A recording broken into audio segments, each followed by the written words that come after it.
네, 주일 오전 예배 설교를 시작하도록 하겠습니다. 주와 함께 걷는 시리즈 지금 벌써 5번째 시간이 됐습니다. 복습을 좀 잠깐 하고 넘어가겠습니다. 첫 번째 시간에 주와 함께 걷는 것은 봄, 여름, 가을, 겨울, 낮과 밤과 눈, 비나 건강과 그리고 병약했을 때나 힘들고 어려운 오르막이나 좀 쉬운 내리막이나 기쁘고 슬프고 분노 중에라도 우리는 가리지 않고 함께 걷는 것이다 라는 말씀을 드렸습니다.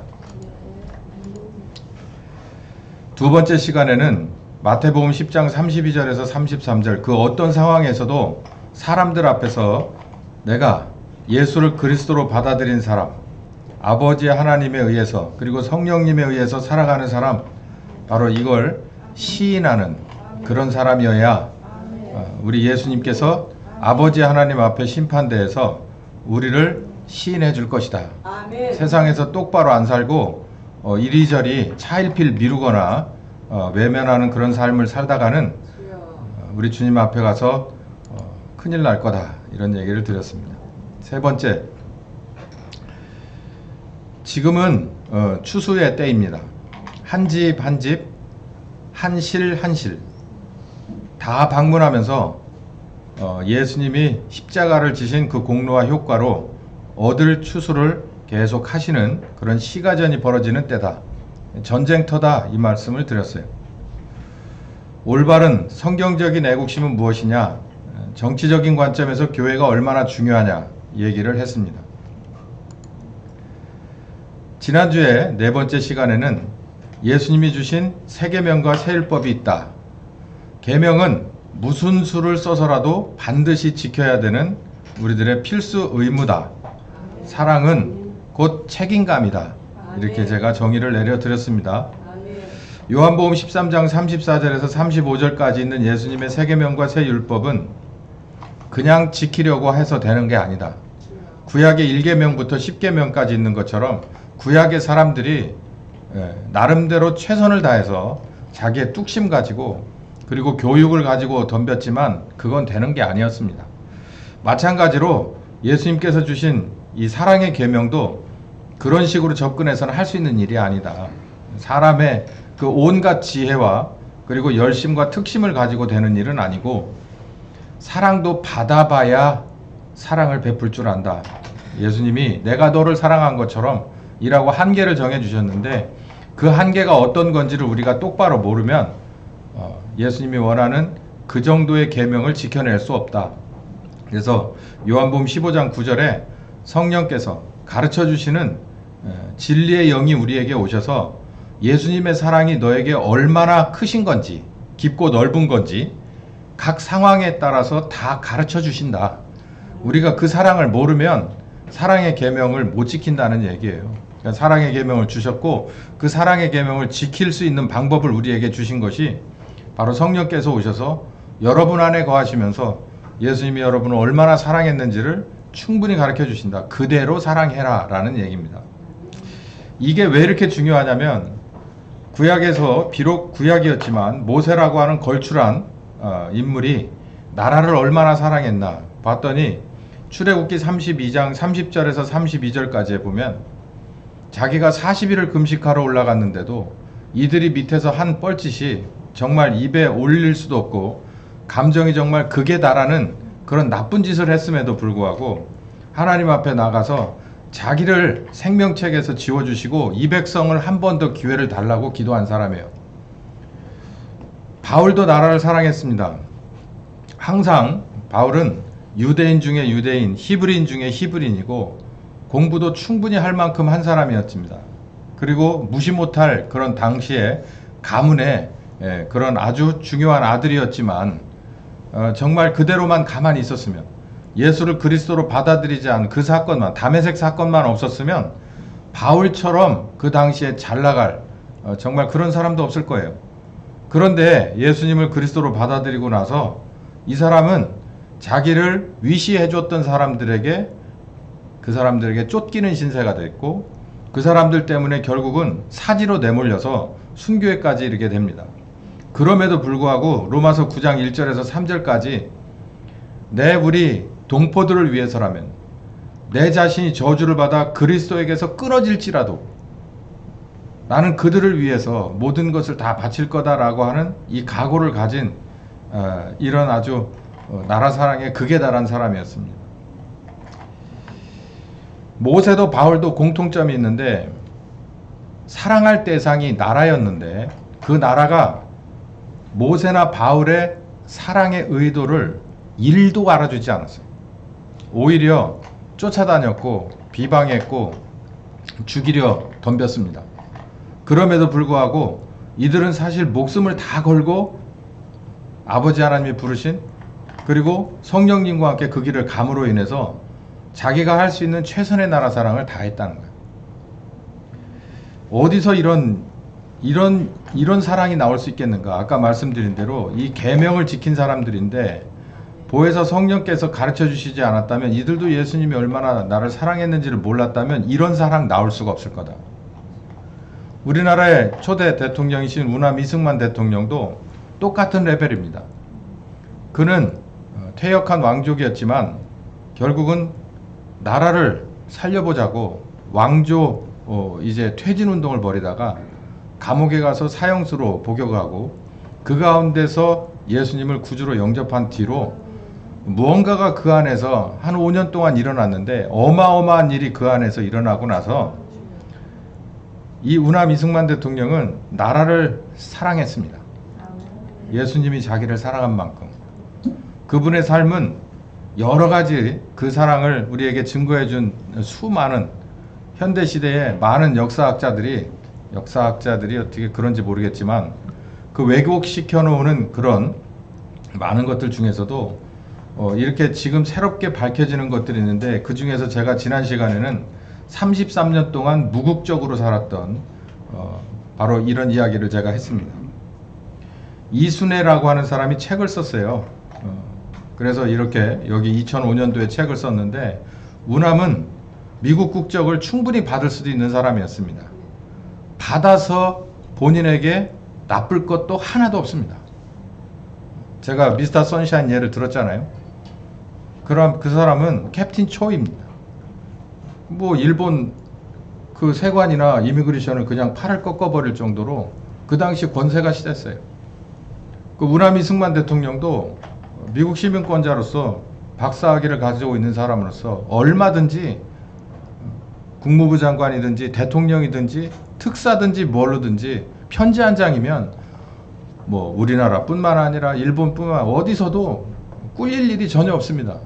근데 주변에 있는 많은 지휘고하를 망언하고 많은 사람들이 이제 그냥 국적을 받아라, 미국 국적을 받아라 라고 했는데도 33년 동안 무국적. 그 이유가 뭐냐면 우리나라는 곧 독립한다. 우리나라는 곧 독립한다. 33년 동안, 아니요, 한 40년입니다. 40년 동안 우남이 이 세상에 나올 때는 우리나라가 이 대한제국이 없어진 때예요. 없어진 때와 발맞춰서 나왔습니다. 그리고 나서 한 40년 동안을 우리나라는 곧 독립한다. 그게 이유가 될까요? 저는 다른 것도 기가 막히고 코가 막히지만 여기서 깜짝 놀랐습니다. 얼마든지 합리적으로 얘기할 수 있잖아요. 내가 우리나라를 뭔가를 하려면 그래서 대부분의 많은 사람들이 중국 국적도 가졌고 일본 국적도 가졌고 미국 국적도 가졌어요. 근데 우남은 그걸 안 갖고도 다 했어요. 참 특이한 나라 사랑인데 이해할 수 없는 나라 사랑입니다. 자, 오늘은 5번째 시간, 이스라엘의 2가지 악행이 있어요. 에레미야 2장에 나오는. 그리고 2번째는 하나님의 뜻과 그 방식대로 되어야 되는 게 중요하다라는 말씀을 드립니다. 주님과 함께 걸어가는 우리들이 명심해야 될 얘기 중에 하나예요. 첫 번째, 이스라엘에는 2가지 악행이 있었습니다. 예레미야서가 생각보다 짧지 않아요. 길은데 그 안의 내용은 생각보다 간단합니다. 에스겔도 그랬지만 에레미야도 공통점이 있어요. 바로 이겁니다. 이스라엘은 망할 것이다. 이스라엘은 하나님의 매를 맞을 것이다. 이스라엘의 지금까지의 많은 기업들은 다 망가질 것이다. 이유가 뭐냐면 여기 예레미야 2장에 보면 이스라엘은 하나님 앞에 대표적인 두 가지 악행을 했기 때문이다. 그리고 나머지는요, 다 그 악행에 대한 세부적인 얘기들을 나열하는 거예요.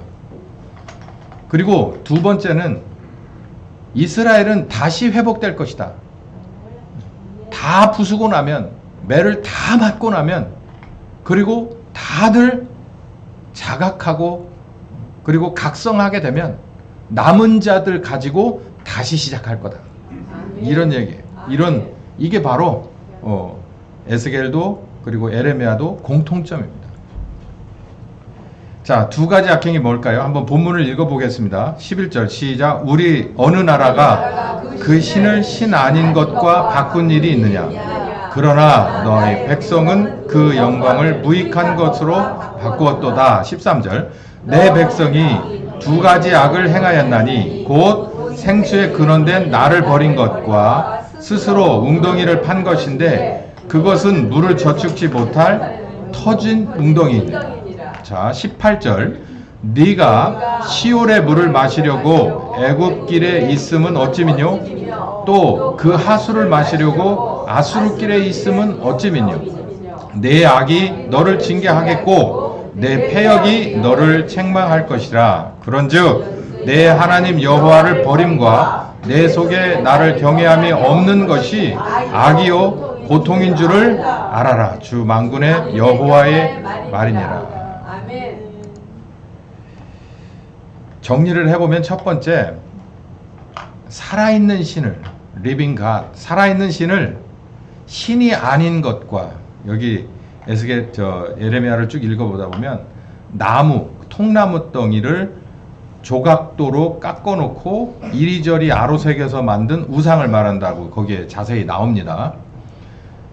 살아계신 하나님을 통나무 더미와 바꾼 이 일이 하나님이 보실 때 가장 큰 죄라는 거예요. 가장 큰 죄. 여러분 애들한테 집에 가서 물어보세요. 애들 대부분 강아지 좋아할 거예요. 너 살아있는 개를 강아지 좋아하냐, 인형을 좋아하냐, 뭐 바뀔라 여러 선택이 있을 수 있을까요? 살아있는 거 좋아하죠.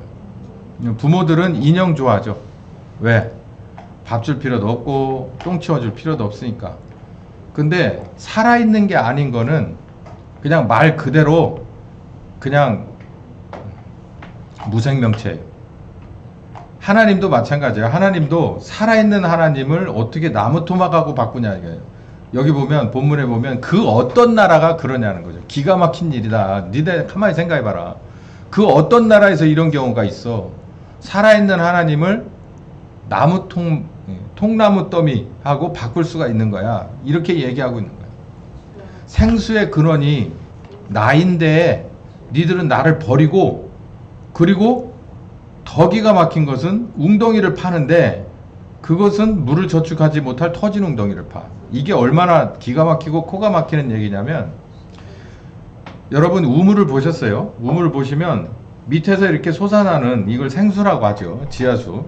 그 생수가 막 솟아오르는 데는요, 웅덩이가 필요합니까? 웅덩이 필요 없어요. 물이 솟아나거든요. 이 머릿속에 잘 안 오시나요? 요즘 그런 세대 안 살잖아. 우리는 그냥 물 틀면 나오니까요. 근데 저런데 산에 어디인데 물 아무것도 없는 데 가보시면 물을 찾아요. 물이 있어야 되잖아요. 아, 목사님 그 물 못 마셔요. 그렇게 얘기하면 제가 할 말이 없어요. 생수 지고 다니세요, 그러면. 근데 그럴 수 없는 상황에 이 산속에 들어가서 내가 어딘가에 거처를 정하려면 물이 있어야 합니다. 근데 물이 있는데 물이 이렇게 고여있는 물에 가가지고 그 옆에 집 짓고 사는 사람은 없어요. 물이 막 이렇게 솟아오르는 아주 실 같은 줄기라도 뭐 콸콸 나오면 더 좋지만 그 샘물이 있는 데에다가 옆에다가 거처를 마련합니다. 왜 그럴까요? 물 없으면 사람이 죽기 때문이에요. 여기 보면 생수의 근원이 막 있어요. 그런데 그거를 내팽개치고 어디 물도 없는 데 가갖고 가만히 보니까 웅덩이를 하나 파. 그래가지고 비가 오든지 뭐가 하든지 하여간 여기다 물이 고였으면 좋겠어 라고 웅덩이를 파놓고 자기 거처를 글로 옮긴대. 이 멍청한 짓 아니냐는 거예요. 세상에 어떤 나라가 어떤 사람이 그러냐는 거죠. 니네가 하는 짓이 그렇다는 거예요. 제가 오늘 그 기가 막힌 게 이 대한민국의 교회 현실이라는 걸 제가 말씀드릴 거예요. 그리고 웅덩이를 팠는데 가만히 보니까 터졌어. 제가 우리 어디서 가지고 온 빨간 다라 얘기 안 했나요? 김장 때? 그 빨간 다라 하나가 멀쩡하더라니까. 그 여러분 들어오시다 보면 1층에 보면 빨간 다라 하나 있어요. 제가 이거 막 삽도 꽂아놓고 빗자루도 꽂아놓은 거. 그거 어디 이상하게 생겼어요? 아무 문제 없잖아요. 제가 거기다 김장한다고 물을 담았더니 밑바닥에서 물이 줄줄 새더라고. 어디 구멍이 난 건 아니야. 그러니까 밑창이 떨어진 거지. 한 3분의 1 떨어졌어. 그러니까 물이 막 그냥 거기 새는 거예요. 아, 이래서 버렸구나. 여기도 그런 거예요. 멀쩡한 웅덩이를 파놓으면 그나마, 근데 웅덩이를 팠는데 다 새. 밑 빠진 독을 갖다 놓고 거기다가 물을 담아서 자기는 이 물 먹고 옆에서 살 거래. 뭘 버리고. 생수에 근원되어 있는 멋진 우물, 정말 그 깨끗하고 콸콸 나오는 그 물을 다 버리고 거처를 일로 옮긴대. 세상에 그런 멍청한 인간이 어딨냐 이 얘기를 하고 있는 거예요 지금. 근데 니들이 그렇다는 얘기. 말귀를 알아들었을까요? 못 알아들었을까요? 절대로 못 알아들었습니다. 그 이유가 뭔지 아십니까? 자기 탐욕에 눈이 멀었어요. 그리고 교만하기 때문에 그렇습니다. 그리고 나서 이 얘기를 한 예레미야를 마구 두들겨 패고 마구 궁지에 몰아놓고 정말 진흙바닥에 우물에, 네가 우물 얘기했지, 우물에다도 막 집어 쳐놓고 막 그랬어요. 하나님을 그렇게 한 거죠. 결국요 망했습니다. 자, 이 얘기는, 자, 두 번째, 이스라엘의 종이냐 시종이냐 어찌하여 포로가 됐냐, 네가 나를 떠나면서 이 일을 자초한 것이 아니냐. 아까 우리가 읽진 않았지만 이 말씀이 있어요.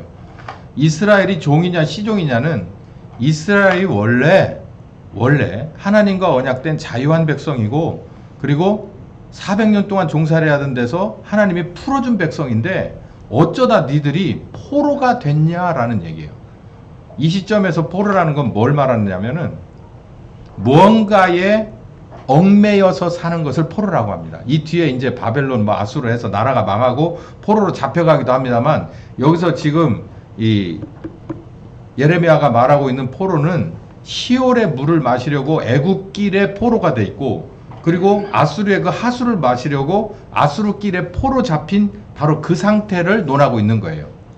똑같은 얘기입니다. 똑같은 얘기. 생수의 근원 버리고 하수물 먹으려고 아수르로 가고 그리고 애굽으로 간 니네들이 도대체 뭐냐?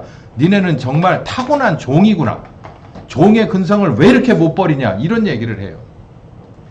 네 악이 너를 징계할 것이고 네 패역이 너를 책할 것이다. 이거는 하나님의 공의의 그런 면을 보내주는 거예요. 네가 이만큼 잘못했으니까 그 값을 받을 거다. 우리도 이거 하나는 알아야 됩니다. 하나님 내가 잘못했습니다 라고 회개를 하잖아요. 그럼 잘못했습니다 라고 해서 회개를 하고 하나님이 용서를 해줘요. 그러면 내가 잘못한 거는 그냥 퉁치고 없어지는 거예요? 입으로? 내 입으로? 잘못했습니다 하는 걸로 퉁치고 없어지냐고요. 퉁치고 없어지는 건 딱 하나 있어요. 우리의 원죄. 그건 내가 선택의 여지 없이 받고 나온 원죄는 퉁치고 없어져요. 제가 잘못했습니다. 저는 그러니까 다윗이 그랬잖아요. 내 부모가 죄 중에 나를 잉태했습니다. 그게 원죄 얘기를 하는 거거든요. 제가 어떻게 할 수 없는 이 죄악이 이 속에 있습니다라는 건 하나님이 알고 그거는 예수님의 십자가로 다 치워준다고요. 그리고 난 나머지 것들은 어떻게 할 거냐는 거예요. 그러면 또 그것도 또 끄잡아 당겨와서 예수님의 십자가 또 끄잡아 당기고 당겨요? 물론 죄는 예수님의 십자가 공로와 효과로 용서되는 건 맞아요. 그러나 내가 잘못 저질러 놓은 것에 대해서 내가 책임져야 되는 것이 있습니다. 그거 안 하면 안 돼요. 그러니까 여기 그러잖아요. 네 악이 너를 징계하고 네 패역이 너를 책할 것이다. 반드시 받고 넘어갈 것이라는 거예요. 그러니까는 나라가 망하고 그리고 포로로 70년씩이나 잡혀가잖아요. 그냥 용서해 주세요. 그래, 내 용서해 줄게. 그러고 끝나는 거라면. 그러므로 네 하나님 여호와를 버림과 네 속에 나를 경외함이 없는 것이 너의 악이고 너의 고통인 줄을 알아라. 우리가 삶의 고통 안에서 여러 종류가 있어요. 그 고통 안에서 내가 힘들고 어려워서 주님 앞에 나오죠. 그게 여기 딱 한마디로 원인 파악이 됩니다. 네 하나님 여호와를 버렸기 때문에. 생수의 근원인데 너한테 준 가장 좋은 건데 버려. 그리고 나서 선택을 한 게 보니까 최악의 선택을 해버렸어요. 그랬기 때문에 네가 고통스러운 거고 네가 악한 것이다. 네 속에 나를 경외함. 경외함 반대는 뭐예요? 교만이죠. 교만. 불신은 교만. 네가 나를 경외하지 않고 네가 나를 버리고 네가 똑똑해서 네가 원하는 거 가져서 갔기 때문에 그게 너의 악한 면이고 네가 너를 고통으로 몰아넣은 거다. 여기 우리들의 죄 속에 하나님이 개입될 수 있습니까? 없어요. 다 내가 알아서 한 거예요. 다 내가 알아서 한 건데 그 해법을 아들을 보내서 우리에게 준 거예요. 그래서 복음이 아주 중요한 겁니다. 두 번째, 시올의 물을 마시려고 애굽길에서 하수를 마시려고 아수르 길에 있다. 자, 이거 중요합니다. 애굽신은 바로죠. 바로는 사람이자 하나님입니다. 이건 애굽 문명, 그러니까 이집트 문명에 있어서 이 바로는 정말 하나님이에요. 하나님이 사람의 몸을 입고 와서 나라를 통치하는 게 바로예요. 모든 권한을 가지고 있어. 다 바로가. 근데 이 지금 에레미야뿐만 아니라 구약의 전체가요, 이 이스라엘은 하나님 앞에서 정말 이 애굽에서 나올 때나 아니면 정말 망해서 없어질 때나 우리 예수님이 오실 때까지도 이들은 뭘 못 버리냐면 두 가지 신을 못 버려요. 애굽에서 있었던 바로의 신앙과 그리고 가나안의 토속 신앙인 바알과 아세라 신을 절대로 못 버립니다.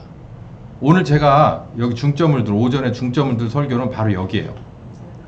애굽의 신 바로를 왜 이들은 도대체 정말 진절머리나게 못 버릴까? 예를 들어봐요. 그들의 역사를 가만히 한번 돌아봅시다. 이거는 이제 우리하고도 다 이게 맞는 얘기인데, 이스라엘은 이 바로라고 하는 신, 그리고 이 사람이지만 이 신에 400년 동안 종살이를 했어요.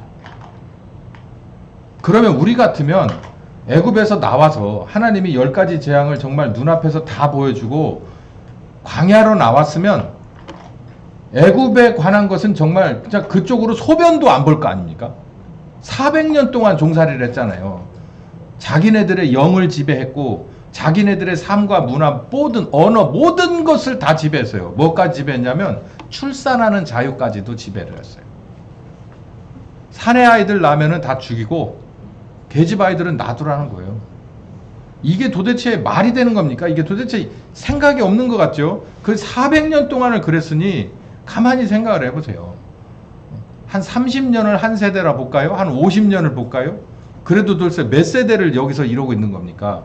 그리고 나서 하나님이 모세를 들어서 이게 건져냈거든요. 그러고 나면은 이 사람들이 막 생각을 했어야 될 거 아니에요. 야, 이건 진짜 하나님 앞에 우리는 정말 엄청나게 큰 빚을 졌다. 우린 정말 대대로 하나님만 섬기고 막 이렇게 싹 바꿔야 되는 게 상식이잖아요. 출애굽기 16장 1절부터 3절이면 이들이 광야로 나온 지 얼마 안 돼서 무슨 일이 벌어졌냐면 배고프고 목말랐습니다. 근데 이 사람들이 뭐라고 말하냐면 제가 한번 읽어볼게요. 이스라엘 자손이 온 회중이 엘림을 떠나 엘림의 산 신의 산 사이에 있는 신광야에 들어섰다. 애굽에서 나온 후에 2월 15일이다. 그러면은 나온 지 얼마나 된 걸까요? 나온 지 처음 나왔을 때 1월 1일로 봤으면은 이게 뭐 한 45일쯤 된 겁니다. 이스라엘 온 회중이 그 광야에서 모세와 아론을 원망했다. 이유가 뭔가 봤더니 같이 읽읍시다. 시작. 그들에게 이르되 우리가 애굽 땅에서 고깃가마 곁에 앉았던 때와 떡을 배불리 먹던 때에 여호와의 손이 죽었더라면 좋았을 것을 너희가 이 광야로 우리를 인도하여 내어 이 회중으로 줄여 죽게 하는도다. 이게 뭔 얘기입니까? 여러분 이해가 되십니까? 뭐가 생각나는 거예요? 배고프니까. 여기서 보면 애굽의 고깃가마가 생각이 나는 거예요. 애굽의 베이커리, 애굽의 빵이 생각나고 애굽의 고기가 생각나는 거예요. 그러니 여러분 가만히 생각해 보세요. 400년 동안 이들이 애굽에, 여기서 보면 식생활을 말하거든요. 식생활. 식생활이 애굽화 돼버렸어요. 싹 애굽화 돼버렸기 때문에 광야로 나올 때 처음 이들이 광야의 식생활을 경험한 것이 뭐냐면 6월절에 어린 양을 잡아서 그 6월절 행사를 하고 먹은 걸 기억하십니까? 양을 급히 잡아서 급히 먹습니다. 급히. 그러니까 이렇게 고깃가마에다 넣어가지고 지금 막 우리처럼요. 갈비는 갈비찜, 갈비탕, 꼬리탕 이렇게 아니고 급하게 요리. 왜냐하면 광야에서는 그렇게 솥 걸어놓고 이렇게 못하니까 급하게. 그리고 떡도 어떻게 하라 그랬어요? 빵도 어떻게 해라. 거기다가 유교병을 넣어서 불려가지고 뭐 이런 거 발효 이런 거 아니에요. 그냥 구워서 우리 여기 있잖아요. 이것도 엄청 맛있는 거죠. 그냥 구워서 먹어. 이 두 가지를 먹는데 중간에 뭐 또 먹으라고요? 쓴 나물도 먹습니다. 왜? 소화돼야 되니까. 쓴 거 먹고 소화돼야 되니까. 근데 애굽에서는 정반대였던 것 같아요. 여기 보니까 고깃가마 곁에서 그리고 떡을 배불리 먹던 때. 그러니까 애굽의 식사는 제국이 왜 제국이냐면 온갖 종류의 문화들 그 중에 하나가 식생활, 의생활, 주생활 다 들어가 있잖아요. 그게 아주 정평이 나 있는 거예요. 정말 어떻게 음식을 소 한 마리를 잡아서 돼지 한 마리를 잡아서 어떻게 맛있게 그리고 집을 어떻게 편리하게 뭐 수세식으로 쓰고 뭐 하는 게 다 몰려있는 신기술들이 다 몰려있는 게 제국입니다. 이 제국에서 살 때 배고프니까 뭐가 생각나면 야 그때 말이지 우리가 좀 말이야 노비로 살기는 했지만 이 거기서 먹는 그 바베큐가 생각이 나는데 막 이렇게 지금 말하고 있는 거예요. 광야로 나와서. 여러분 이게 저는 정말 깜짝 놀란 게 뭐냐면 제가 이렇게 썼잖아요. 히브리인들의 정말 변하지 않는 마음의 고향이에요. 이게 요즘 뭐 10대 20대들은 어쩔지 모르지만 뭐 저처럼 40대 50대 뭐 60대 이상은 말할 필요도 없고 그분들은요 지금 어렸을 때 먹던 그 시골 음식에 대한 향수가 있습니다. 그래서 앞으로도 한동안은 없어지지 않을 게 보리밥집이에요. 보리밥집에 가갖고 보리 뭐가 그렇게 먹기 좋습니까? 근데 보리밥에 토장국을 먹습니다. 왜? 지금도 그때 생각이 나는 거예요. 뭐 이렇게 나물 같은 거 이렇게 잘하면요 그 집 되게 붐빕니다. 왜? 자기 어렸을 때 먹던 게 생각나는 거예요. 이스라엘, 히브리인들에게, 이스라엘도 아니지, 히브리 노비들에게 있어서 마음의 고향인 거예요. 어디가? 애굽이. 절대 잊어버리지 않는 거야. 근데 이게요, 이 세대들이 끝나도 그렇습니다. 이 세대들이 끝나도 그게 유전이 돼요. 그게 뭐냐면 가르쳤기 때문이지. 자기 자식을 그렇게 가르쳤기 때문이에요. 이 자식들이 애굽을 못 본 애들이에요. 그래서 사실은 여호수아와 갈렙 이외로는 신세대들만 데리고 들어갔거든요. 들어갔음에도 불구하고 시시때때로 우리 그 성경 공부 쭉 자세히 할 때 우리가 에스겔 봤잖아요. 에스겔에 그 하나님이 보여준 환상 속의 성전, 이렇게 더럽고 추한 성전, 그랬을 적에 동쪽으로 향해 있다는 동쪽이 어디라고 그랬습니까? 애굽이라고 그랬잖아요. 애굽. 그 마음의 고향이 그 후세대 몇백 년이 지난 후세대들까지 마음속에 애굽이라고 하는 문명과 애굽이라고 하는 편리함과 그 안락함이 그 자녀들에게 면면이 유전된 거예요. 그건 끊어내지 못한 부모의 잘못입니다. 여러분도 여기서 기억해야 될 게 신명기 8장에 보면 쉐마가 나와요. 교육헌장이 나오는데 교육 똑바로 해야 됩니다. 예수 믿는 사람은요, 내가 세상에서 나와서 광야로 나와서 사는 것을 자녀들에게, 광야에서 난 자녀들에게 내가 예수 믿는 부모로서 애들을 출산을 해서 얘들을 예수 믿는 자의 가정에 맡겨진 의무를 다하려면 얘네들에게 내가 살던 애굽의 안락함을 보여주면 안 돼요. 원래 우리는 하나님 앞에 광야 이게 만족할 거다. 오직 하나님만 바라보고 하나님이 먹으라고 하는 식생활 그리고 의생활 주생활이 이게 우리에게는 가장 큰 복이야 라고 하는 걸 애들에게 애초부터 가르쳐줘야 돼. 저런 것도 있고 저런 것도 있고 이게 아마 안 돼. 우리는 아예 이게 다다라고 가르쳐줘야 돼요. 이게 교육헌장의 기본인 거예요. 타협이 없습니다. 타협이 없어. 애굽을 가르쳤기 때문에 이스라엘이 마음의 고향으로 남아있는 거예요. 이거 보세요.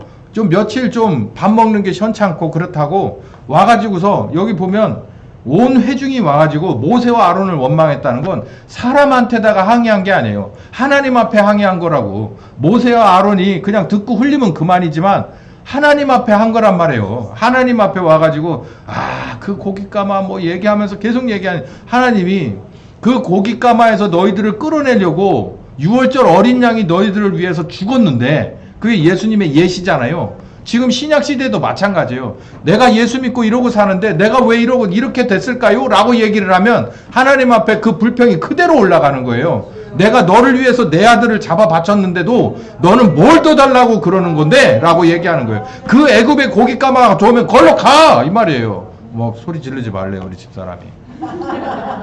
글로 가세요. 이러는 거예요. 글로 가시라. 괜찮다. 그냥 글로 가시라. 내가 내 아들을 잡아 바쳤는데. 두 번째는 가나안의 신입니다. 가나안의 신. 이스라엘의 현실적인 신이에요. 그러니까 자기네 조상들 대대로 우리는 애굽 문화권에서 살았던 이 흔적을 갖고 살던 사람들이 하나님을 늘 대적하는 이유가 됐죠. 두 번째는 이스라엘의 현실적인 신입니다. 현실적인 신이 바알 그리고 아세라인데 이 바알과 아세라는 부부예요. 부부신인데 바알은 비가 있어야 농사를 짓잖아요. 비를 주관해주는 신이고 아세라는 다산을 의미하는 신입니다. 이 두 가지가 자기 사람의 사는 데 있어서 아주 정말 직결되는 거잖아요. 이게 생산성. 그러니까 농사가 그 당시 농경이니까 농사가 잘 돼야. 지금 우리나라는 농사 시대는 아니고 지금은 뭡니까? 공업 혹은 상업의 시대잖아요. 그러니까 공업이 잘 풀려야 그리고 상업이 잘 돼야. 여기 이들에게 똑같은 거예요. 이스라엘의 현실이 이제는 광야가 아니라 이제는 이렇게 땅이 딱 정해지고 그 안에서 이제는 완전히 거기서 이제 거주민이 돼가지고 사는. 그러니까 이 가나안의 토속신을 믿기 시작한 거예요. 농사도 져야 되니까 비도, 그리고 거기서 목축도 해야 되니까 새끼도 잘 낳고 잘 커야 되고 하는, 이거에 가서 제물을 바치고 머리를 숙이는 토속신이 있더라는 거예요. 그 동네 토속신. 그 동네 토속신한테 가서 머리를 숙이고 잘해야 되는 거예요. 그래야 이 가나안 사람들의 신을 섬겨야 이들이 비도지, 이 바알신이 비도 주고, 그리고 아세라가 이 다산의 축복도 줘가지고 우리도 이 땅에서 사는데 아주 풍족하게 잘 살 것이다 라는 거예요. 그러니까 광야의 신이었던 여호와 하나님은 버리고 이제 여기, 아니 버리니까 좀 그렇고 우리의 정체성이니까 그냥 가지고 오고 이걸 가져다가 옆에다가 끼워 넣자는 거예요. 에레미야 2장 4절에서 8절 보면 읽어봅시다. 시작. 내가 너희를 인도하여 기름진 땅에 들여 그 과실과 그 아름다운 것을 먹게 하였거늘 너희가 이리로 들어와서는 내 땅을 더럽히고 내 기업을 가증히 만들었으며. 여기 보세요. 이 기름진 땅, 과실이 잘 되는 땅, 정말 이렇게 포도를 막 이렇게 둘이 지고 다니고 열매가 이렇게 커서 이런 아주 젖과 꿀이 흐르는 땅이라 말할 수 있는 이 가나안 땅에 인도하여 드린 게 누구라는 거예요? 여호와 하나님이라는 거예요. 여호와 하나님. 그럼 여호와 하나님이 이 땅을 너희에게 기업으로 주었으니까 이 땅을 운영하고 이 땅의 축복도 누가 준다는 거예요? 여호와 하나님이 준다는 거예요. 그런데 너희들은 이 땅을 더럽혔다는 거예요. 내가 이 땅을 얼마나 너희들에게 주려고 정말 고르고 정말 이래서 줬는데 더럽히고 가증히 만들어 버렸다. 왜? 8절 시작. 제사장들은 여호와께서 어디 계시냐 하지 아니하며 법잡은 여기 관리들도 나를 항거하며 선지자들은 바알의 이름으로 예언하고 무식하다. 제사장은 여호와가 어디 있는데? 라고 얘기하는 거예요. 현실을 직시해야지 이 말이죠. 광야에서나 그렇지 여기는 다르잖아 이 얘기. 이 사람들은 말할 필요도 없고요. 이 관리들도 말할 필요도 없고 이 헤드, 머리들이 다 이렇게 썩은 거예요. 선지자는 바알의 이름으로 예언하고 무익한 것을 쫓아가는데 부끄러움이 없어요.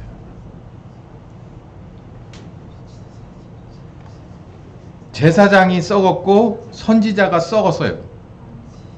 그러니 이게 이스라엘이 그냥 있을 수가 있습니까? 이게 하나님이 이걸 그냥 놔둘 수가 있냐고요. 현실적인 거예요. 현실. 우리 그리스도인도 현실을 직시해야지. 이렇게 말하는 거 저 아주 극혐합니다. 히브리서 2장 14절에서 15절 바로 이 말씀이 딱 적당해요. 시작. 자녀들은 혈육에 함께 속하였음에 그도 또한 한 모양으로 혈육에 함께 속하심은 사망으로 말미암아 사망의 세력을 잡은 자 곧 마귀를 없이 하시고 또 죽기를 무서워함으로 일생에 매여 종노릇 하는 모든 자들을 놓아주려 하심이라. 내가 처한 현실을 무시할 수 없어요. 내가 살 길은 어떤 길일까? 여기서 나를 살려주는 길이 돈과 거기에 상응하는 권능입니다. 어떤 길일까? 현실이죠. 그러니까 먹을 것과 입을 것과 마실 것을 얘기하는 거예요. 마태복음 6장 25절에 목숨을 위해서 먹을 것과 입을 것과 마실 것을 염려하는 것, 그거 너 잘못됐다. 목숨은 먹는 것에 있지 않고 마시는 것에 있지 않다. 누구에게 달렸다? 하나님에게 달렸다. 하나님에게. 이방인들은 먹는 것에 목숨이 달려있는 줄을 알지만 너는 그렇지 않은 것을 알아라. 그러므로 너희는 먼저 그의 나라와 그의 의를 구하라. 그러면 이 모든 것이 너에게 있어서 목숨뿐만 아니라 먹는 것도 입는 것도 마시는 것도 다 주실 것이다. 내일 일을 위해서 염려하지 마라. 오늘 주신 일에 족하다. 라는 얘기예요. 자,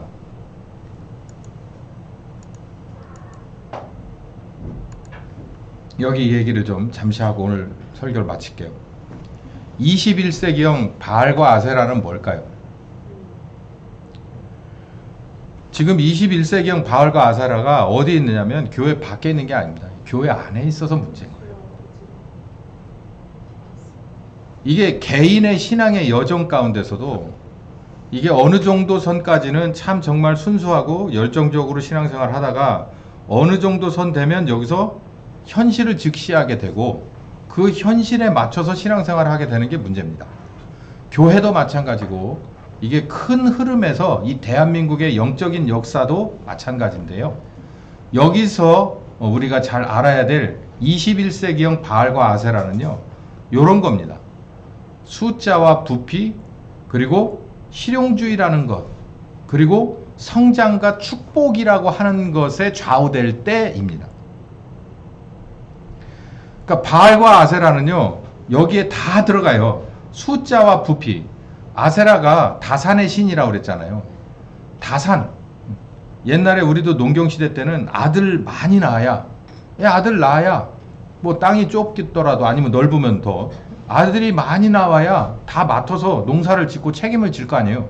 그러니까 아들을 많이 낳는 거 되게 좋아했잖아요. 그러니까 이게 숫자와 부피입니다. 세상은 원래 그런 데인데 이 교회는, 그리고 신자는 그러면 안 되는 거거든요. 세상에서 할 수 없는 것 때문에 예수님을 만난 거예요.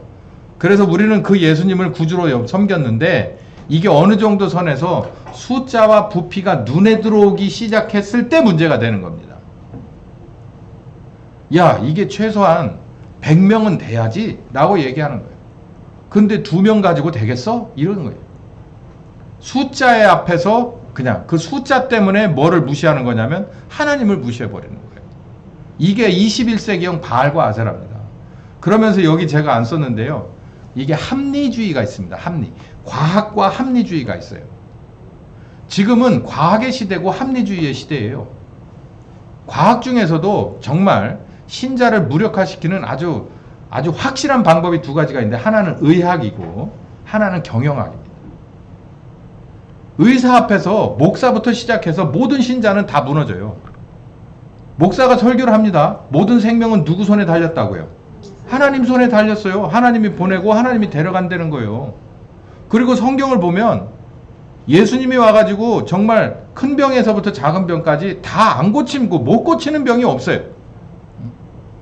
그럼에도 불구하고 현실적으로 자기 몸에 문제가 생겨서 의사 앞에 가면 그렇게 작아질 수밖에 없어요.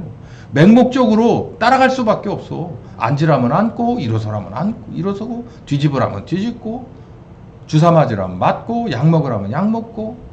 그게 나쁘다는 얘기 아니에요. 근데 완전히 복종해버린다는 게 문제입니다. 두 번째는 경영학인데요. 우리가 목사도 마찬가지예요. 모두가요, 여러분 직장 생활이든 사업을, 특히 사업을 하시는 분은 숫자에 굉장히 민감합니다. 뭘 팔아야 되는 분들은 숫자 굉장히 신경 쓰죠. 그리고 팔지 않고 뭘 이렇게 모집을 하는 분들도 마찬가지예요. 숫자와 부피에 대해서 엄청나게 신경 써요. 왜요? 현실적으로 숫자와 부피와 내가 쥘 수 있는 돈이 비례하기 때문에 그래요. 그렇기 때문에 먹고 사는 일은 현실이고 신앙은 옵션이에요. 그러니까 일주일에 한 번만 교회로 오면 되고 나머지 6일은 어디 가서 살아야 되냐면 세상에 나가 살아야 돼. 먹고 마시고 입어야 되니까. 그리고 애들 키워야 되고 집도 그리고 차도 바꿔야 되니까. 현실적인 문제라 이거예요. 그러니까 그 앞에서 또 꼼짝을 못해. 누가? 우리 교인들이 그래. 설교하는 목사가 그래. 이게 21세기형 바알과 아세라가 아니고 뭐냐는 얘기예요. 이게 히브리가 망했던, 그리고 이스라엘이 망했던 이유가 바로 이건데요. 생수에 근원된 나를 버린 건데 지금 우리가 생수에 근원된 그분을 버리고 터진 웅덩이 짓고 엉뚱한 통나무 가져다 놓고서 거기에 겸해서 섬기면서, 그러니까 다 야훼 하나님을 버리고, 그때도 그랬어요. 야훼 하나님은 전적으로 버려버리고가 아니라 그 하나님의 전에, 그 거룩한 성에, 그 회막에 법궤도 갖다 놓고 온갖 것들 다 갖다 놓고, 그리고 자기가 원하는 한두 가지를 옆에다 살그머니 끼워 놓는 거예요. 그걸 뭐라고 하는 거예요. 그거를 선지자들을 통해서 뭐라고 하는 거예요. 오늘 제 설교를 통해서 여러분에게 뭐라고 하시는 거예요. 지금 내가 그러려고 너희를 부른 게 아니다. 지금은 마음 성전이잖아요. 여러분 한 사람 한 사람의 성전이 깨끗하게 청소되고 오직 나를 구원하신 아버지와 아들과 성령님만 있어야 되는데 거기에 뭔가가 한두 가지가 들어가 있는 거 싫다라는 얘기예요. 야, 나 자존심 상해. 싫어. 그러는 거예요. 내가 쟤들하고 눈높이가 맞냐? 이거죠. 내가 너희들을 이곳으로 인도했고 여기에 집어넣고 이 모든 것을 내가 너희에게 다 주었는데 너희는 왜 바알에게 가서 절해야 되고 너희는 왜 아세라 앞에 가서 머리를 조아려야 되냐는 거예요. 먼저 그의 나라와 그의 의를 구해라. 네가 그렇게 정말 사랑하는 네 목숨도 어디에 있다? 하나님의 뜻 안에 있다. 하나님의 뜻 안에 있다. 그러니 너희들 정신 차리고 지금 우리 오늘 21세기형 바알과 아세라 이 점에 대해서는 우리가 점심 먹고 좀 더 아주 자세하게 설명을 더 해보도록 하겠습니다. 기도합시다. 주님, 얼마나 답답하신지 성경 말씀을 보니 조금 이해가 됩니다. 이스라엘이 정말 맞을 짓을 했습니다. 그리고 그럼에도 불구하고 다시 세우시려고 그들에게 채찍을, 그리고 매를 대고 다시 한번 긍휼을 베풀어서 남은 자로 다시 시작하시려는 바로 그 말씀이 얼마나 가슴을 저미는지요. 오늘 이 대한민국과 이 교회들 안에 이 말씀이 가만히 들어와 보니 정말 다 맞는 말씀이라 더 가슴이 아픕니다. 그럼에도 불구하고 이 말씀으로 우리가 다시 한번 경책함을 받아서 우리의 부족하고 낡은 것들이 있다면 다 씻어내고 다시 주님 앞에 온전하고 거룩한 하나님을 모시기에 다 부족함이 없는 이 교회와 우리 모두가 되게 하여 주시옵소서.